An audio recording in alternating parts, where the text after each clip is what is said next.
Ruth chapter 4, beginning in verse 1, and I'm reading from the New Revised Standard Version. No sooner had Boaz gone up to the gate and sat down there than the next of kin, of whom Boaz had spoken, came passing by. So Boaz said, "Come over, friend, sit down here." And he went over and sat down.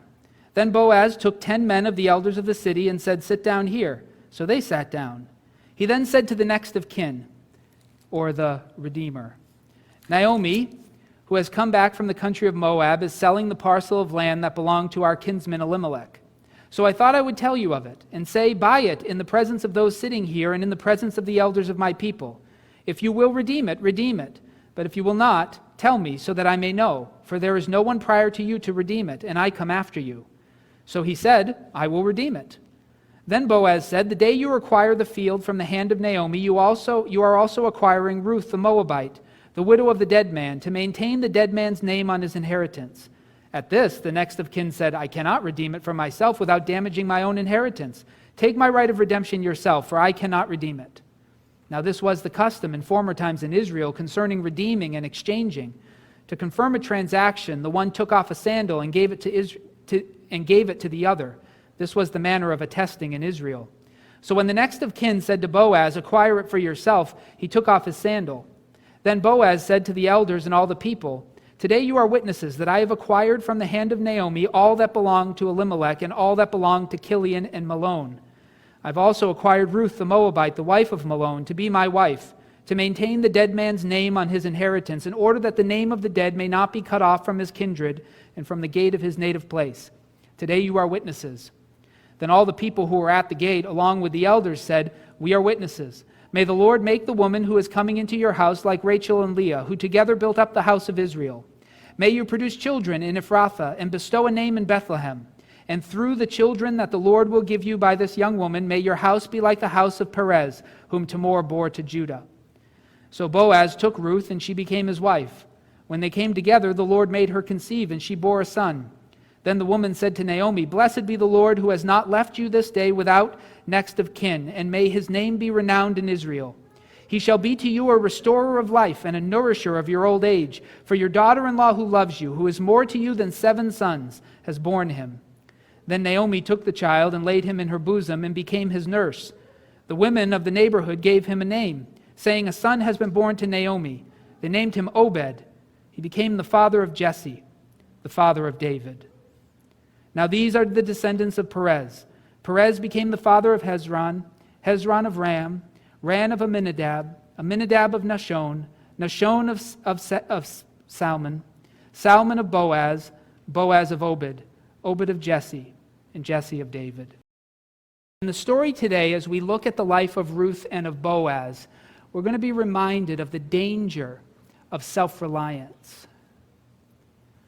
Ralph Waldo Emerson was a pastor in Boston at what was called Second Church in those days. He eventually had to leave the church because of heretical doctrines, a whole number of things he eventually came to believe. But he was a pastor in New England, and he's a famous philosopher and writer for the American ethos, the American way.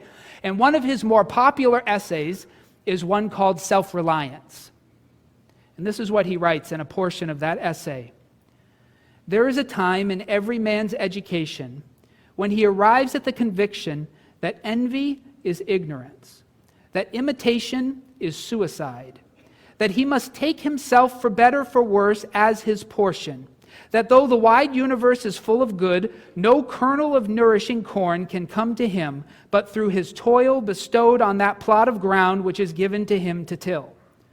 The power which resides in him is new in nature, and none but he knows what that is which he can do, nor does he know until he has tried." And Emerson goes on to argue that the self-made man, as we used to say, is the most ethical human being, the one who can care for themselves, who can direct themselves. A person that is self-reliant, that is autonomous, that is dependent on no one but his own hard work and his own effort. Emerson believed that the source of greed and envy was that we kept looking at other people when we should have just been looking inside, realizing we have everything we need right here. Now, some of what he says is biblical in the sense that God does expect us to work. And we'll get into that. But there's something else there, that when you bring together Emerson's insistence on self-reliance and the American insistence that one must pull himself up by his own bootstraps in order to rise to some sort of level of success in this world, and then you bring that together with this idea that our relationship with God is personal, you get a perfect storm of beings following God in the way of Satan. Independent, autonomous, self-governing, self-directing, accountable to no one but their own conscience in the Lord. Is that right? The question is, what does the Bible teach? Is that what we're learning? So Boaz is one in his culture who has been given an excessive amount of blessing. He was born, most likely, the wealth is not usually accumulated in a single generation in these days. Wealth is accumulated over time. By the time a family is wealthy, there have been many generations before them working to acquire that wealth. So Boaz is a wealthy man, but that means probably that he comes from a significant family, and that wealth has been built up over time, and their land holdings have been increased, and the Lord has blessed the produce and so on. So Boaz didn't necessarily earn everything he has, though he certainly improved upon it. There's no question about that. He certainly wasn't a spendthrift, and he wasn't a poor manager. Otherwise, the wealth could have been lost in his generation. But Boaz has a lot of things here that he didn't earn. He has land, he has productive ground, he has a standing in Israel, he has a large workforce. Boaz has received these things. He's blessed, and not everybody in his world was. We see the story of Elimelech here in Ruth. He goes out, probably in a similar condition to Boaz, but maybe his fields were less productive and he needed to go someplace where there was food. So Elimelech took his whole family out to Moab, and there everybody died. And now only Naomi and Ruth have survived, and they've come back. They're in a significantly different situation than Boaz. And many of us might want to say, well, they must have sinned. And that's probably what Naomi thought. We should never have gone to Moab. But the text never says that God punished them for their sins. Never says that the death of these men were because they had done something to offend God. The way the story is told, this is just the way it happened. And so you have two successful families, one that continues to prosper and the other who has been drained dry, and they meet each other in the fields of Boaz. The question is, how will Boaz use his blessings? And how will Naomi understand her cursing? This is at the heart of the story of Ruth. In chapter 4, it all comes to a head. So as we consider Boaz's road to redeem Ruth and Naomi, which he's set on doing, we'll reflect upon Boaz's gifting, which I've just talked about a little, and then the blessing he's willing to bestow on those who have not been so blessed, and then finally on Ruth's diligence. We're going to start with the gifting Boaz received. This is verse 5 of chapter 4 of Ruth. Then Boaz said, "The day you acquire the field from the hand of Naomi, you are also acquiring Ruth the Moabite, the widow of the dead man, to maintain the dead man's name and his inheritance." At this, the next of kin said, "I cannot redeem it for myself without damaging my own inheritance. Take my right of redemption for yourself, for I cannot redeem it." So I've just talked a bit about the blessings that Boaz has in very material ways. He's got land, he's got crops, he's got a workforce, he has an inherited type of reputation in Israel. Those are all things he just received. But it's more than that. Boaz is way more than just someone who had a silver spoon handed to him. Boaz is really smart. So it's very hard to reconstruct everything that's going on in this scene. Most of the cultural things happening in this story are outside of our ability to research. So we really just have the story. But I'm going to reconstruct what I think is going on to the best of my ability. So it's a little bit of an educated guess, but I think pretty close. It's close. It would seem that Boaz attempted first to gather a quorum of men, 10 men, from the town. And that's how you made decisions in the ancient world. You gathered at the gates of the city. You had to have a sufficient number of men. Now, we have no idea in the Judges how many were sufficient. But this story indicates that 10 men would be enough to make a decision at the city gates. So it looks like he's asking this guy for just an informal conversation. But by arranging 10 men to come and sit with him, it becomes a formal proceeding. And so he has set himself up now to have 10 witnesses to the conversation. And that's super smart, because he's going to put this man in a situation where he has to make a choice. And having the ruling council there with him makes this official and legal. So he's very smart in this way. It appears that this 10 men was all that was needed. So then Boaz invites this nearer redeemer, and it always says next of kin and other things in the NRSV. I don't much care for it. The word in Hebrew is goel, redeemer. So he invites him to sit with him at this official capacity at the entrance of Bethlehem. And the Hebrew is a little difficult to translate in the next verses, and the backstory is hard. But I think what probably happened here is that Elimelech, when he moved his family to Moab, he either sold his property to somebody or he relinquished his rights to it. Consequently, a non-family member had either purchased the land or had taken control of it in his absence. And Naomi, being a woman, she could not own, control, or redeem the land herself. She would have had to have a male heir to make any claims.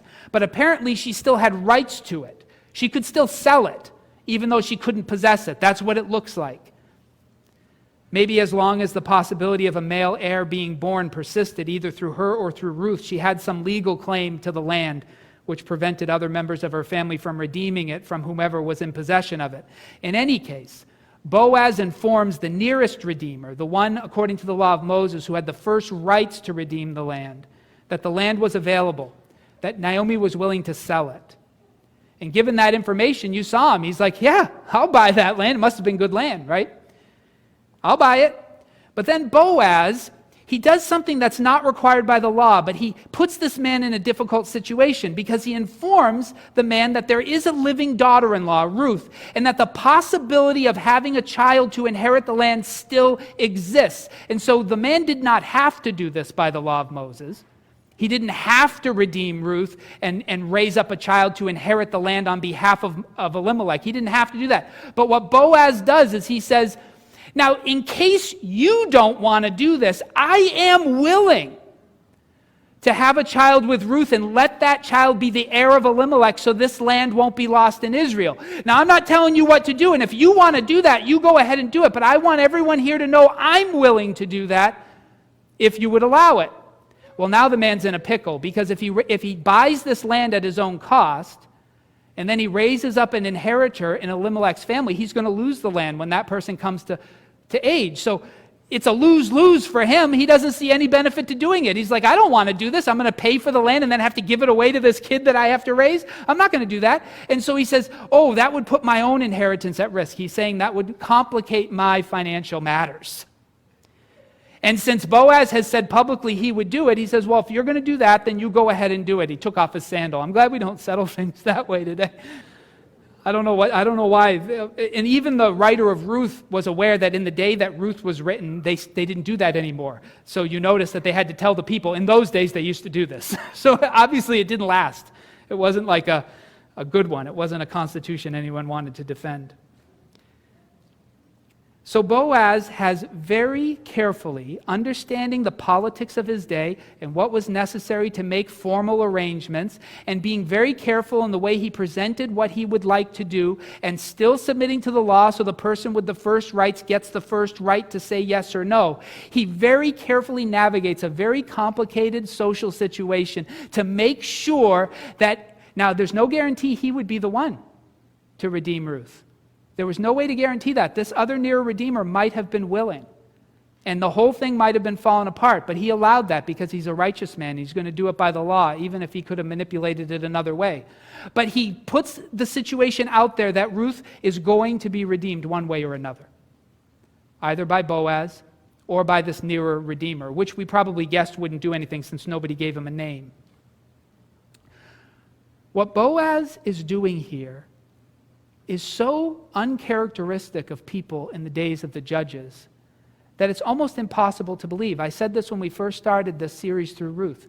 There are many people who think the Ruth story is completely invented because these characters don't seem real to them. But what makes him stand out in this story is not just that he's willing to allow gleaning on his land. That's great. He should have done that by the law, and he does that. Not only that he sees a fallen relative who he could have justified as being under God's judgment, right? Boaz could have decided, hey, you guys left. You went to Moab, and God killed all the men in your family. Serves you right. I stayed. The rest of us stayed. You should have stayed. You got what you deserved. And he could have treated them with disdain when they came back. But that's not what Boaz did, because Boaz's faithfulness is not about Ruth or Naomi or Elimelech or anybody but himself before God. And so he's going to be the person that the law requires him to be, and even more so because that's what's required, not because of what other people did. And so he does that. And he not only allows gleaning, but then he sees Ruth as a relative, someone who shows faithfulness to Naomi, and decides that he needs to go above and beyond the law in her case, and he does.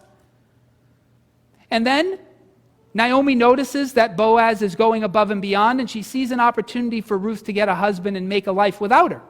So Naomi says, go to Boaz. It's going to be risky. You got to go to him alone. You can't go to him in front of people. It'll put too much pressure on him. It won't go well for you. But if you go to him alone at the threshing floor where nobody will see you, then you can present to him that you're willing to be redeemed by him and see what he does. Even though she is completely vulnerable and he could have done whatever he wanted to her, he treats her with great respect. He hears her request. He acknowledges it. He sends her out in a way that will keep her reputation safe, and then he goes and legally does what she's asked him to do, so everything is on the up and up. He's an amazing man. But even more than that, he uses his considerable intellect to make sure that he negotiates with this near Redeemer in a way that Ruth will be taken care of no matter what, even if he doesn't get to do it. He is an astounding character in the Scriptures.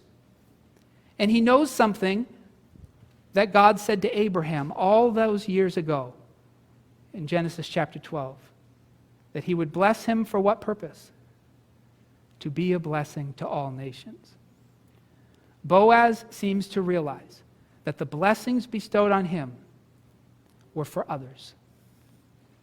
Not for himself, but for the good of Ruth, for the good of Naomi. That is something that our teachings about self-reliance do not make apparent. There is no possible way Naomi or Ruth could have saved themselves in this circumstance. We already know Ruth was a hard worker. We saw her working in the fields. She's doing everything she can possibly do. She's no freeloader, but there is nothing she could have done to lift herself out of those gleaning fields. Only Boaz or someone like him could do that. Self-reliance argues that you should never need anyone. And self-reliance argues that if you're gifted for yourself. Boaz used his considerable position, wealth, and wisdom, not for his own sake, but for the sake of one who thought of herself as cursed by God. Isn't that astounding? So here's the blessing. This is chapter 4, verse 9. Then Boaz said to the elders and the people, today you are witnesses that I've acquired from the hand of Naomi all that belonged to Elimelech and all that belonged to Chilion and Malone. I've also acquired Ruth the Moabite, the wife of Malone, to be my wife, to maintain the dead man's name on his inheritance, in order that the name of the dead may not be cut off from his kindred and from the gate of his native place. Today you are witnesses. Boaz goes even a step further. I've hinted at it, but let me just clarify it. He is never going to get this property he just bought. The first child he has with Ruth will not be his by law. It'll be the child of Malone, son of Elimelech, and that child will inherit what he just purchased. So what he commits to in front of everybody is that he will give this property away when the firstborn child reaches the age of accountability. That's Boaz. Now, we don't know if he had other children. He might have. But this first child who becomes a child in the line of the Messiah is actually not legally Boaz's child. It's legally Elimelech's child. Is that astounding? But the writer of Ruth wants you to know that Boaz did this. He puts him in the line of the Messiah, but legally he's not there. And there's more. And I don't know if Boaz realized what he was doing fully. But Ruth, we're told over and over again, is a Moabite. Over and over again we're told that, right? It's a repeated theme in the story. And you wonder why they keep saying that, because Ruth married an Israelite. So by law, she had become an Israelite. Why do they keep saying she's a Moabite? Well, the writer of Ruth wants you to know that what Boaz didn't just redeem two women who were lost in poverty in Israel, but he redeemed an entire nation. Ruth was a Moabite. Their birth was in a cave with Lot and his daughters. Some of you know the story. It's a horrible story. It's one of the worst in the whole book of Genesis. And the people of Moab came out of one of the most despicable events in the history of the people of Israel. And they were a cursed people. They were never given the promises. They were never given the inheritance. They were given a place to live. But nothing that was promised to Israel ever became promised to Moab. They were a people outside the covenant. They were a people outside of grace. They were rooted in sin, and they continued to harass the Israelites through most of their lives. And that's where Ruth was born. But through the sacrificialness of Boaz, a woman born in Moab became the ancestor of Jesus in the flesh. He redeemed a nation, not just a person. And it could not have been done if Boaz did not realize that he had a responsibility to his community for the gifts and the blessings he had been given. And that is the truth of human society. There is no truly independent person. And we should know that, because God said in the beginning, it's not good for the human to be alone. We depend on each other. And that means that those who suffer, we have some responsibility to them. And it means that those who really produce, who are really gifted and really skilled, you have a responsibility to the rest too. And when you stand before the Lord, you're not just going to answer for how you used what was given to you for yourself. You're going to answer for how you used what you were given for everybody. We are a people that must recognize that our responsibility before God is not simply between us and Him, but He holds us responsible for each other. The first question ever asked by any person of God in the Scriptures: am I my brother's keeper? Now, the rabbis have a tradition in which they say that the whole rest of the Scriptures are an answer to that question.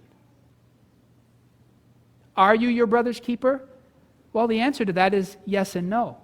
You're responsible for your brother, but he does have to keep himself in some ways. We're going to get into that. But what I want you to be clear about is that nothing you've been given is for you.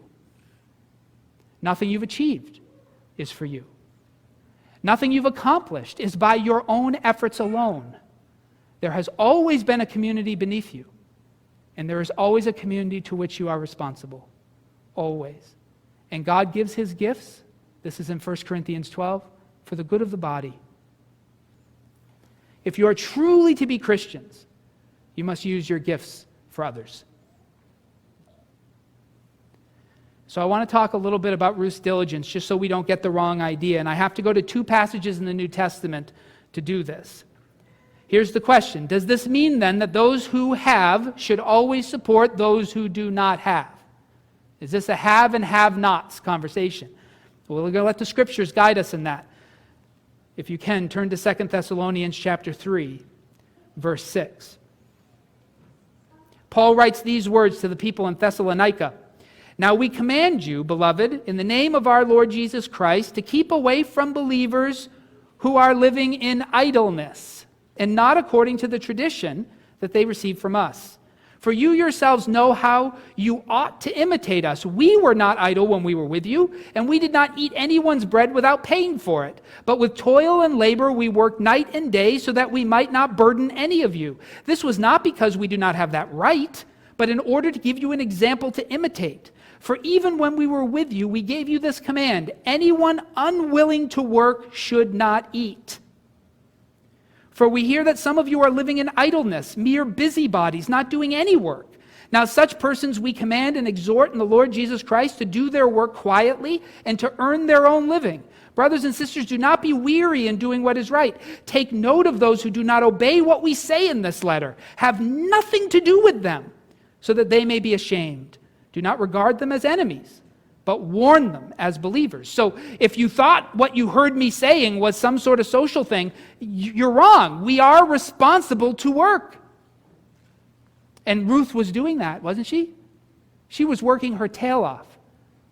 The story of Ruth doesn't tell us that you can be idle and have things dropped into your lap. What the story of Ruth tells us is that no matter how hard you work, some people can never get out of those fields. Second passage, 1 Timothy chapter 3, beginning in verse 3. Honor widows who are really widows. If a widow has children or grandchildren, they should first learn their religious duty to their own family and make some repayment to their parents, for this is pleasing in God's sight. The real widow, left alone, has set her hope on God and continues in supplications and prayers night and day. But the widow who lives for pleasure is dead even while she lives. Give these commands as well, so that they may be above reproach. And whoever does not provide for relatives, that's what Boaz was doing. He was providing for relatives, right? That's the goel, that's the kinsman redeemer language. And whoever does not provide for relatives, and especially for family members, has denied the faith and is worse than an unbeliever. So a real widow, for Paul, has no family. Let a widow be put on the list if she's not less than 60 years old and has been married only once. She must be well attested for her good works, as one who has brought up children, shown hospitality, washed the saints' feet, helped the afflicted, and devoted herself to doing good in every way. Those are the people, these are the widows. Remember, James says you should care for widows and orphans in their distress? Well, Paul says only real widows. Someone who has no family to care for her, because if you care for her and she has family, the family is living in sin, and you don't want to encourage that. So she has no family to care for her, and she is a person demonstrated to have chesed. She's holy. She's hardworking. She's devoted. She prays for the saints. She's supportive of the community of faith. And then you can help care for her. Isn't that astounding? Because that's exactly what Boaz saw in Ruth. She was caring for Naomi. She took responsibility for a mother she could have disowned. She worked in those fields day and night. You remember the report that the workers gave? Said she's been in the field since early morning and she has not taken even a break till this moment. She was hardworking and faithful and loyal, and Boaz knew he could lift her up. It's getting uncomfortable, right? The truth that Paul had to wrestle with, and it's always beneath whenever we talk about our responsibility for other people and how we need to be willing to be generous and willing to care for them, it's always beneath it. There are those who will take advantage of the generosity of believers. The scriptures tell us that if a person does not work, he should not eat. But the scriptures also tell us that Jesus laid down his life while we were still sinners. And these two stories must go together. It's not an invitation to freeloaders, but it's a recognition that gifting in this world is indiscriminately dispersed. You and I did not choose our intellect. We didn't even choose our work ethic. People are given various levels even of motivation in the world. Everything you have, you've received from the Lord, no matter how hard you've worked for it. Remember, God will supply your need if you are living as He asks you to live. Daily bread. The gospel promises you daily bread if you follow Jesus. Be a Boaz. Be a Boaz when someone's vulnerable. Be a Boaz when someone is in trouble. Be a Boaz when someone's starving. And God will be with you.